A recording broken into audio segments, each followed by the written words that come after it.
L'ambassadeur de France au Niger, c'est la fin du feuilleton. Sylvain Ité est rentré à Paris. Son avion s'est posé il y a quelques heures. Son expulsion, on le rappelle pour celles et ceux qui nous regardent, a été ordonnée fin août, donc un mois après le coup d'État des militaires au Niger. La France avait d'abord dit, pas question. Le diplomate ne rentre pas à Paris parce que ça voudrait dire qu'on ne reconnaît plus le président Mohamed Bazoum qui a été renversé. Et dès que l'avion du diplomate s'est posé, Emmanuel Macron a réaffirmé, je cite, son soutien au retour à l'ordre constitutionnel au Niger. Pourquoi ce message ? Alors, à mon avis, pour démontrer que la position de la France n'est pas affaiblie par cet épisode, alors qu'en réalité, on voit très bien qu'il y a eu une perte de temps considérable en s'acharnant à refuser le fait que l'agrément, tout simplement, avait été retiré à l'ambassadeur par les autorités de facto, certes, mais il avait été retiré. Cela a permis à une vox populi extrêmement bruyante de démontrer son hostilité à la France de manière de plus en plus visible. Et je pense que c'est un épisode qui coûte davantage à la France qu'elle ne lui fait gagner quelque chose. Très bien, puisque vous parliez de la réaction de l'opinion publique nigérienne, je vous propose d'écouter ces réactions. Il faut que les militaires français quittent immédiatement, puisque vraiment, on n'a pas besoin d'eux. On n'en a pas besoin d'eux. Il y avait des décennies, ils disent qu'ils nous aident, on n'a vu aucun changement, donc on ne veut pas de leur aide. On veut vraiment qu'ils quittent notre pays, qu'ils aillent chez eux, nous on va rester chez nous. Je parle même au nom de tout le peuple nigérien, on est très fiers du départ de l'armée française et son ambassadeur, parce qu'ils n'ont rien fourni ici au Niger. Ils n'ont rien fourni au Niger. Ils sont venus pour au moins éradiquer le terrorisme. Et le terrorisme n'est fait qu'améliorer. Pascal Blanchard, Emmanuel Macron s'est-il trompé dans sa politique au Sahel au point d'en arriver là ? S'il était le seul à s'être trompé, ce serait facile à expliquer. C'est un enchaînement peut-être sur plusieurs décennies dont il est le dernier rouage temporel. Aujourd'hui, il récupère une politique. Il n'a pas sa politique. Il a essayé d'avoir une nouvelle politique, mais qui héritait aussi des politiques du passé, de vieilles pratiques, d'habitudes, de relations troubles et complexes, voire paradoxales. Il a tenté un tournant à Ouaga en 2017, et ce tournant n'a pas été concrétisé sur le territoire. Donc il prend une double peine, en fin de compte. Celle d'hériter de l'histoire de ceux qui l'ont précédé, et sur une longue histoire de président de la République depuis De Gaulle, et d'un système de la France-Afrique qui, quelque part, n'avait pas totalement été décolonisé, on l'a bien vu, et en même temps, c'est bien très macroniste, il hérite de ses propres erreurs stratégiques, d'avoir annoncé beaucoup, d'avoir annoncé un tournant, que beaucoup ont cru, et en fin de compte d'avoir échoué dans ce tournant parce qu'entre les mots et la pratique, il y a un décalage énorme. Et de ne pas avoir compris que l'opinion publique en Afrique pouvait réagir, allait réagir, avait changé, avait muté, avait des points de vue, jugeait l'efficacité d'une politique. Quand vous dites que vos forces militaires sont présentes sur un territoire, les gens, d'une manière, regardent l'effet produit d'avoir une présence militaire. Et dans la plupart des pays, ils disent ils n'ont pas réussi à éradiquer le terrorisme. D'avoir aussi des pratiques dites démocratiques et puis de continuer à soutenir les chefs d'État qui n'ont rien de processus démocratique. Et puis d'annoncer qu'il va y avoir un tournant sur beaucoup de questions. Même Mohamed Bazoum ? Emmanuel Bazoum, quelque part, élu. Oui, mais avec une ambiguïté avec l'opinion publique dont certains considéraient qu'il était encore le représentant de la France dans une vieille tradition. Que ce soit vrai ou faux, l'opinion publique est des fois très dure. Mais à un moment, elle ne fait pas dans un entre-deux. Et puis il y a eu l'affaire au Tchad avec le soutien d'un chef d'État qui était peu légitime. Et puis il y a des ambiguïtés sur les prises de position. Et puis il y a quelque chose que les gens attendaient. Emmanuel Macron était perçu comme quelqu'un qui allait faire quand il est arrivé au pouvoir. Les gens attendaient de voir. Et il ne l'a pas fait. Et les mots étaient là.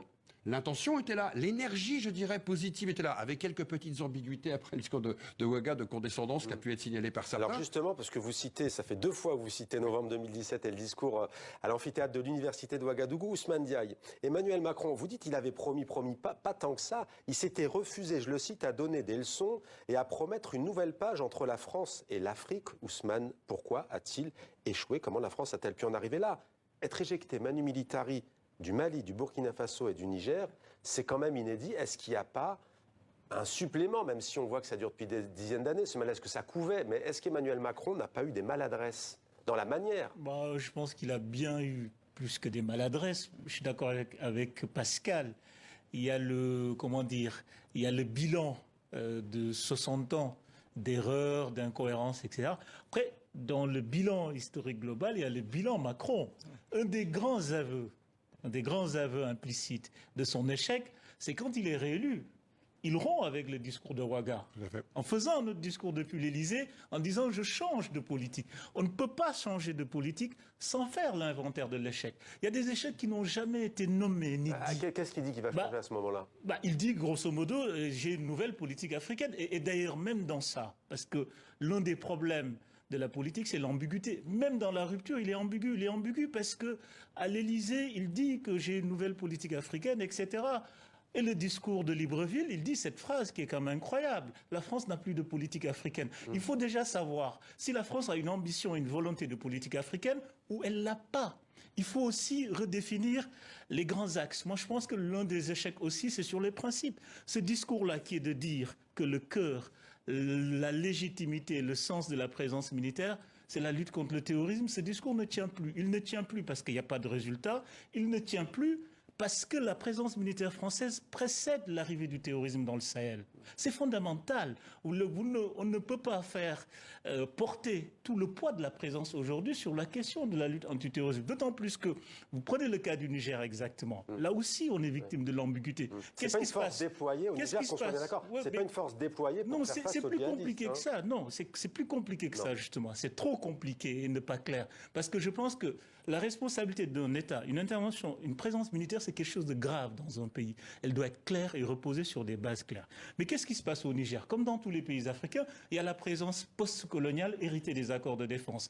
Mais à cette présence-là, c'est ajouter une présence de fait, non voulue, non prévue. C'est quand les forces françaises de Barkhane ont été mis hors du Mali, ils se sont retrouvés au Niger sans vraiment savoir quelle était la mission, finalement, sans que ça soit débattu ni défini précisément. Donc on est toujours dans des zones d'ombre non définies et je crains que les troupes du Niger soient redéployées au Tchad et ainsi de suite. Alors vous me tendez la perche justement, puisque je parlais de théorie des dominos et qu'Ousmane Diaye parle du Tchad. Alors rappelons qu'aujourd'hui il y a encore 1500 hommes français à Djibouti, il y a la Côte d'Ivoire notamment, même si tout ne se vaut pas et comparaison n'est pas raison, mais au Tchad, effectivement, il y a déjà 1 million d'hommes présents. Emmanuel Macron avait assisté personnellement à l'intronisation de Mahamat Déby lorsqu'Idriss Déby était mort. C'est le prochain sur la liste ?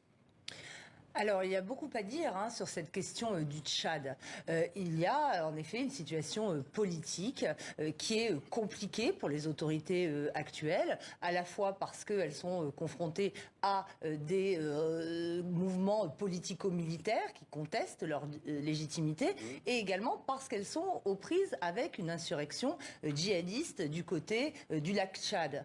Mais il faut aussi rappeler que l'ambiguïté qui était soulignée par Ousmane vient du fait que la fameuse opération Barkhane a en réalité absorbé le dispositif de l'opération Épervier qui était stationné de manière temporaire depuis plusieurs décennies sur le territoire de ce pays et auquel la France reste très attachée au motif selon lequel il s'agit de la clé de la stabilité de la région. Les dirigeants tchadiens et notamment le père du président actuel a toujours âprement négocié sa contribution à la lutte antiterroriste française. Donc l'armée française est perçue comme une force d'occupation parce qu'elle est pérenne et qu'elle dure dans le temps, c'est ça? Ce qu'il faut, oui, bien sûr, la question des forces prépositionnées qui demeurent très visibles et dont les autorités françaises vantent tous les avantages, tranche avec celle des autres pays qui ont une présence militaire également, mais extrêmement discrète.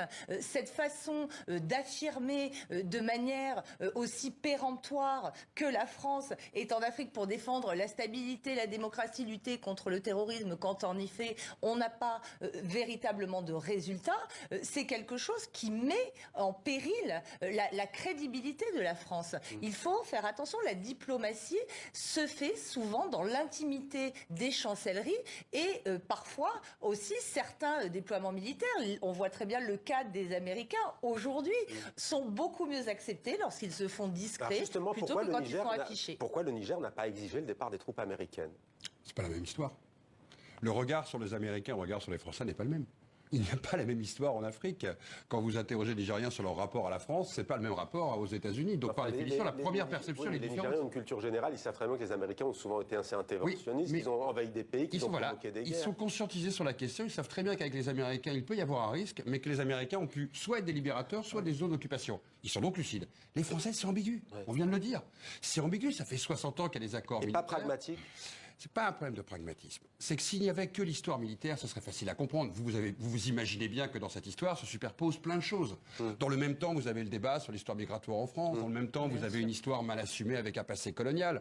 Je ne sais plus qui disait l'autre jour, mais c'est fascinant. Tous les Nigériens savent vous placer l'État français et Paris sur une carte. Très peu de Français savent même où est le Niger dans le monde. C'est à seul coup cette histoire qui n'est pas partagée, cette histoire qui n'est pas assumée, les ambiguïtés de l'État français en Afrique, mais dans chacun des pays qui ont une histoire propre aussi dans son rapport à la France, ben vous avez une nouvelle génération, ce que dit Achille Mbembe, par exemple, qui est en train de faire sa deuxième décolonisation avec la France.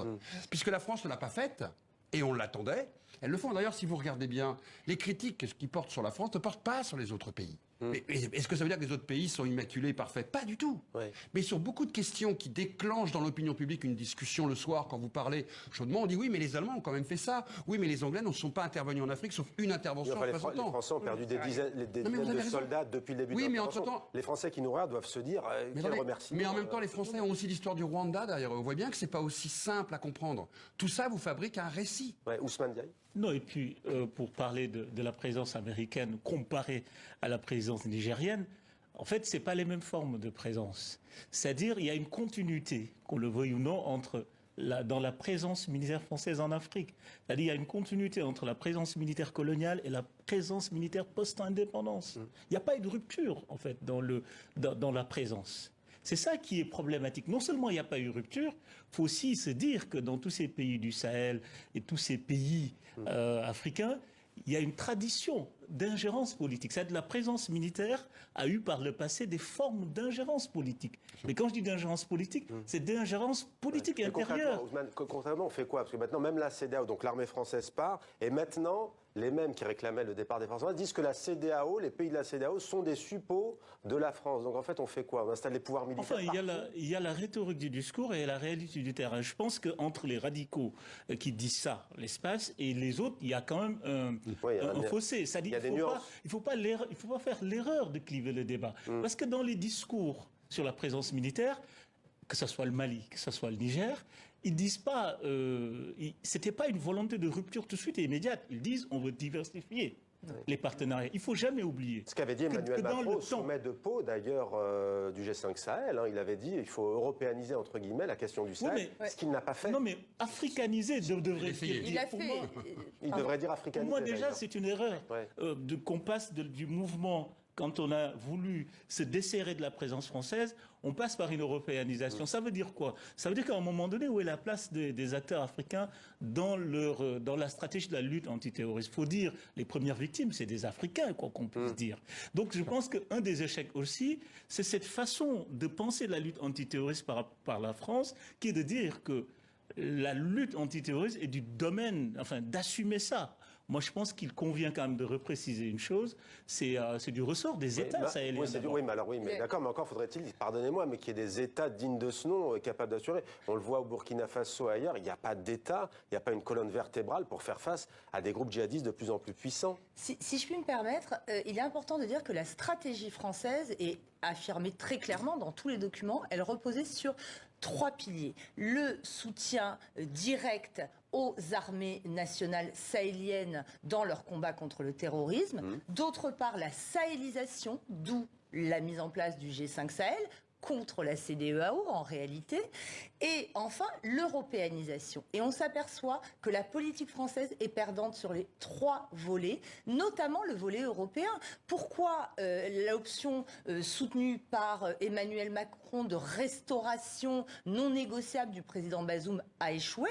C'est non seulement parce qu'il y a eu des désaccords ou des craintes au sein de la CEDEAO par rapport aux opinions publiques des États ouest-africains qui pensaient s'engager, mais aussi parce que tous les partenaires européens se sont totalement désolidarisés. C'est très important de dire que la politique africaine, son échec a des implications sur la politique européenne de la France. Ça n'est absolument pas déconnecté. Et vraiment, pour terminer, quand on voit la position de l'Italie, elle est extrêmement intéressante. Vous mentionniez le volet migratoire. L'Italie, elle a une grande cohérence dans sa politique étrangère. C'est-à-dire qu'en effet, son objectif, c'est de préserver à tout prix son identité nationale en luttant contre les migrations, tout en coopérant pour cela avec les États de provenance des migrations. La France, son équation est beaucoup plus compliquée puisqu'elle prétend rayonner de manière universelle et donc ses choix migratoires se trouvent mis en incohérence. Elle veut être une terre d'accueil,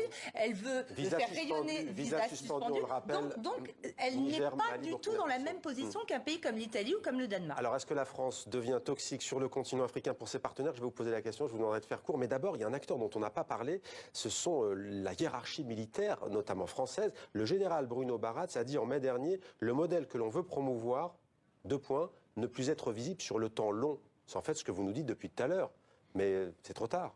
C'est bien trop tard parce que les militaires français, il y a eu de très très bonnes analyses ces temps-ci, il faut savoir les dire, sont arrivés dans la zone sahélienne avec une vision qui existe depuis extrêmement longtemps dans l'armée française. Ouais, Nous, on connaît les Français. Et quand vous êtes militaire, et quand le temps change, et quand votre ennemi change, et quand un pays, c'est pas quelque chose d'immuable. Et quand la géopolitique mondiale change. Exactement. Et les Français sont arrivés avec, on va dire, peut-être les militaires français, avec une vision comme quoi, eux, ils seraient spécialistes de cette zone, parce que, en gros, tu l'as dit tout à l'heure, ils la connaissent depuis 130 ans. Et en fait, c'était une erreur majeure parce qu'ils n'ont pas compris que le contexte, l'environnement, le conflit, la zone, vous vous rendez compte, quand on le dit aux Français, il faut quand même l'expliquer, la zone dont on est en train de parler du Sahel, c'est plus grand que la Syrie et l'Irak réunis. Combien les Américains ont mis d'hommes? Nous, c'était 5000. 50 fois plus. Donc à un moment, il y avait une inadéquation entre la soi-disant ultra-connaissance du territoire, ça n'inclut rien de l'héroïsme de nos soldats, hein. Mais en fin de compte, ils n'étaient pas capables de remplir la mission qui était la leur, parce que le temps n'est plus le même, parce que nos forces n'étaient pas suffisantes, et parce que aussi par rapport à l'opinion, quand vous ne gardiez pas une guerre, et qu'en plus vous êtes omniprésent, et que vous symbolisez un néocolonialisme, et que vous soutenez dans certains pays, les chefs d'État dans l'opinion publique ne veulent plus les soutenir, vous devenez quoi en fin de compte? Uniquement ceux qui protègent les pouvoirs en place. Bon, les Allemands sont toujours au Mali, par exemple, Ousmane, là, les Américains sont au Niger. Est-ce que la France, vous avez une minute, Ousmane, c'est pas évident comme exercice, est-ce qu'elle devient toxique pour ses partenaires en Afrique? En tout cas, du point de vue de la présence militaire de la lutte antiterroriste, les États africains ont décidé en grande partie de remettre en cause leur participation. Il y a une chose importante aussi qu'il faut dire qui, à mon avis, permet un des nœuds de l'échec, c'est-à-dire les opinions publiques internes, les États n'ont pas la même compréhension, la même approche du djihadisme. Un des tournants, à mon avis, de la cassure, c'est faut-il négocier avec les djihadistes ou pas?